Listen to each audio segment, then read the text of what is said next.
আলোচিত সমালোচিত ব্যক্তি হিরো আলম ওনার সাক্ষাৎকার নিচ্ছে। বড় বড় চ্যানেলগুলো ওনার সাক্ষাৎকার নেয় এবং উনি এমপি নমিনেশন পেয়েছিলেন, নির্বাচন করেছিলেন ঢাকা 17 আসন।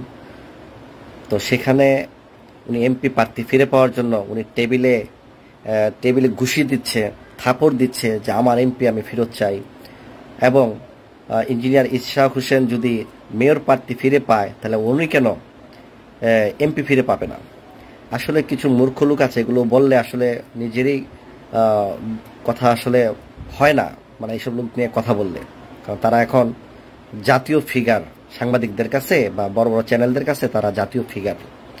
তো এই ধরনের জাতীয় চ্যানেলগুলো আসলে এদেরকে নিয়ে মন্তব্য করলেও আসলে খুব খারাপ, না করলেও পারি না। তাদের বিবেক এতটুকু নিকৃষ্ট হয়ে গেছে চ্যানেলগুলোর। তো আপনারা জানেন ইঞ্জিনিয়ার ইশরাক হোসেন যখন ঢাকা আপনার 2020 সালে 1 ফেব্রুয়ারি যখন সিটি কর্পোরেশন নির্বাচন হয়, তখন এখানে অনেক অনিয়ম ছিল। ইশরাকের উপর অনেক দলের উপর অনেক অত্যাচার নিপীড়ন করেছিল আওয়ামী লীগের লোকেরা যেন ইশরাক পাস না করতে পারে। কিন্তু জনতার মেয়র হিসেবে জনগণের যে সমর্থন ছিল সেই সমর্থন অনুযায়ী তারা আওয়ামী লীগ রায় দেয় নাই। সেখানে শেখ হাসিনার আত্মীয়কে মেয়র হিসেবে বসিয়ে দেওয়া হয়েছিল। আপনারা সারা দেশের মানুষ কিন্তু জানেন এবং আফসোস করেছেন আওয়ামী লীগের এই দুর্নীতির নির্বাচনটা। অন্তত তারা সিটি কর্পোরেশন নির্বাচনটাও তারা ফেয়ার করতে দেয় নাই। তো নিয়ম হচ্ছে কোনো প্রার্থীর যদি বৈধতা ফিরে পায় বা কোনো নির্বাচন নিয়ে কোনো অভিযোগ থাকে তাহলে অবশ্যই 30 দিনের মধ্যে তা আদালতের সম্মুখীন তার রিপোর্ট পেশ করতে হবে, অভিযোগ করতে হবে এবং 180 দিনের মধ্যে সে আপিল বিভাগে রায় ঘোষণা দেওয়ার কথা। কিন্তু আওয়ামী লীগ সরকারের হস্তক্ষেপে এবং আওয়ামী লীগের আত্মীয় ওই মেয়র থাকা অবস্থায় সেই কেসগুলো কিন্তু ডাউন হয়ে থাকে, মানে এগুলো ফরওয়ার্ড হয় নাই।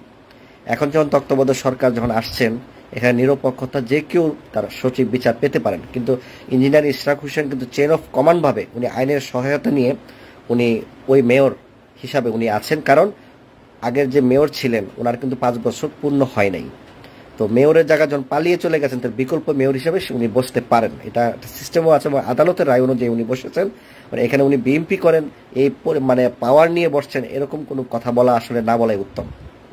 তো আমি হিরো আলমকে বলি, এত পাগলামি তুমি কইরো না। এর আগেও তুমি অনেক পাগলামি করছো, তোমার নিয়ে কিন্তু আমি লাইভ করছি, পরে তুমি আমার লাইভটা তোমার পেজে ছাইরা তুমি জনগণের কাছে ক্ষমা চাইছো।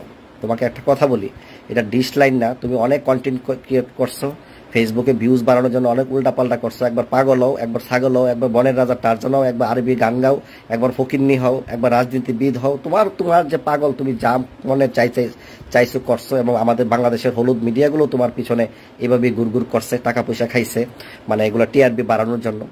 তো একটি কথা তোমাকে বলতে চাই, তুমি কিন্তু দেশের নিরপেক্ষ কোনো রাজনীতি দলের লোক না, তুমি কিন্তু সত্যিকার আওয়ামী লীগের লোকই ছিলা, আওয়ামী লীগের লোক ছিলা।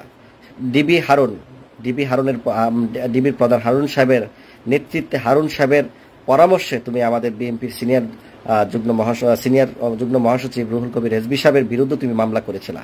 এবং তোমার শিক্ষাগত যোগ্যতা, 3 বারের প্রধানমন্ত্রী বেগম খালেদা জিয়ার শিক্ষাগত যোগ্যতা নিয়েও তুমি টুল করেছিলা যে খালেদা জিয়া মানে লেখাপড়া যতটুকু তোমার লেখাপড়া অতটুকু, তুমি অতটুকু পর্যন্ত তুমি মনুষ্যত্ব হারিয়ে আওয়ামী লীগের গুণগান গাওয়ার জন্য, আওয়ামী লীগের পক্ষে মানে সাফাই গাওয়ার জন্য বা আওয়ামী লীগের তাবিজ নিয়ে তুমি বিএনপির পক্ষে এরকম কথা বলছো। অথচ ঢাকা 17 নির্বাচনে সারা বাংলাদেশের মানুষ তোমাকে সাপোর্ট দিয়েছে, বিএনপিরা তোমাকে সাপোর্ট দিয়েছিল কেন জানো? মানে আওয়ামী লীগের বিপক্ষে যে কোনো লোক হোক দাঁড়াইতে হবে। এর চেয়ে ভালো মানে যে ডক্টর আরাফাত হোসেন যে ঢাকা 17 আসন নির্বাচন করেছিল তাকে ফেল করাতে হবে, মানে আওয়ামী লীগকে ফেল করাতে হবে, সেটা যেই হোক। তুমি না হয়ে যদি এখন রিস্কাওয়ালা, যদি ওই যে হকার সাইফুল বা রিস্কাওয়ালা যদি আরো কেউ থাকতো তাকেও সমর্থন দিত সারা বাংলাদেশের মানুষ। কিন্তু তোমার যে কোনো একটা কিছু হলে তোমার ভাইরাল হওয়া দরকার, তোমার টিআরবি বাড়বে, তোমার ফেসবুকে ভিউজ বাড়বে, পয়সা কামাইবা, এসব ছাগলামি বাদ দাও। এখন কি বাংলাদেশে কি কোনো সরকার আছে? এখন কোনো সরকার তোমার এমপি ফিরাই দিত, তোমার আমি এমপি বানাই দিলাম, যাও জাফর সরকারের পক্ষ থেকে তোমাকে এমপি বানাই দেওয়া হলো, তুমি বসবা কই? গাছতলায় নাকি কোনো মাজারে যায় বসবা? পাগল ছাগল। এখন কোনো পার্লামেন্ট আছে? এখন করে আওয়ামী লীগের এখন কোনো সরকারের কোনো দল আছে যে এখানে কোনো এমপির কোনো সার্টিফিকেট আছে না এমপির কোনো পদ আছে? এখন চলতে তত্ত্বাবধায়ক সরকার, নিরপেক্ষ সরকার, কেয়ারটেকার গভর্নমেন্ট। এগুলো আগে বুঝবা, বুঝছো? এগুলো পাগলামতি ছাগলামতি করে রাজনীতি করবা, আবার এখানে আবার পয়সা দিয়ে বিভিন্ন চ্যানেলের সাক্ষাৎকার নিবা। এগুলো তোমার সাক্ষাৎকার কে নেয়? তুমি তো টাকা পয়সা দিয়ে তুমি সাক্ষাৎকার নেও, ঠিক আছে? আমরা যে দেশ নিয়ে এত কথা বলি, আমরা যে রাষ্ট্র নিয়ে কথা বলি, কাজ করি, বিদেশে জেল খেটেছি রাজনীতি করতে, যে কোনোদিন একটা চ্যানেল আমাদের সামনে আইসা বলেন না ভাই আপনার একটা সাক্ষাৎকার নেই, কারণ আমরা টাকা পয়সা খরচ করব না এবং সাংবাদিকের কাছেও আমরা যাব না। আমাদের যেটা কথা বলার জনগণের জন্য বলবো, দেশের জন্য বলবো।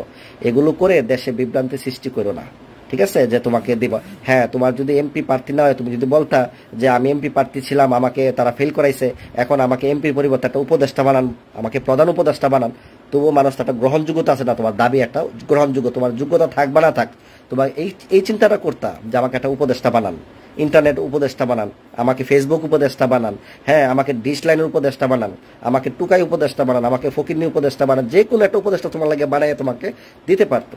তুমি ইশরাক হোসেনের সাথে তোমার কম্পেয়ার তুমি করলা, সে 30 দিনের মধ্যে আপিল করছে এবং 180 দিনের মধ্যে নিষ্পত্তি হওয়ার কথা ছিল।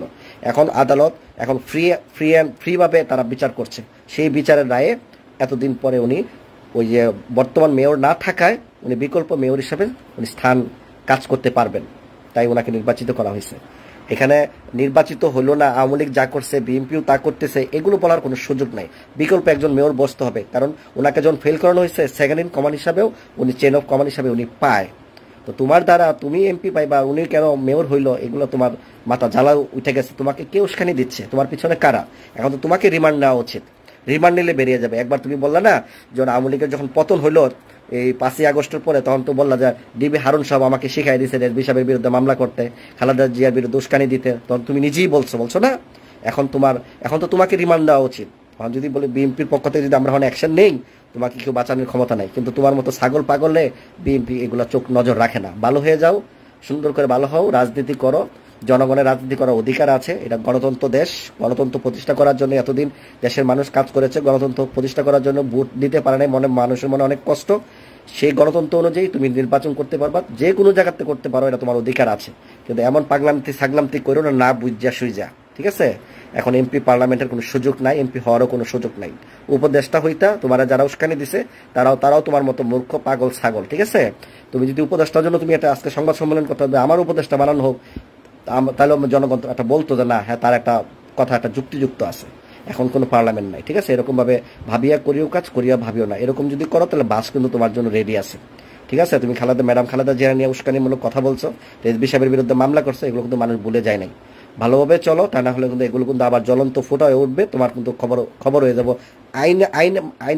আইনিভাবে তোমার কিন্তু ক্ষতি হবে। এটা আওয়ামী লীগ না তোমাকে একবার আওয়ামী লীগের ছাত্র ছায়া দিবে, আবার তোমাকে পিটাবে, আবার তোমাকে নির্বাচনের সুযোগ দিবে, আবার তুমি ইলেকশন করবা, আবার তোমার আওয়ামী লীগ দুলাই করবে, আবার আওয়ামী লীগ তোমার কুলে নেবে, এবং তুমি লাস্ট পর্যন্ত তুমি আওয়ামী লীগ দলে মৎস্যজীবী লীগ না জানি কি লিগে তুমি আবার আওয়ামী লীগের দলেই তুমি আবার যোগদান করছো। কারণ বিএনপি যখন তুমি বিএনপি বিরুদ্ধে উস্কানি দিছো এবং সারা বাংলাদেশে বিএনপি যখন তোমার উপরে খেপে গেছে, তখন তুমি বাঁচার জন্য আবার আওয়ামী লীগের দলের সাথে তুমি সম্পৃক্ত হয়েছো। তো তুমি তো অরিজিনাল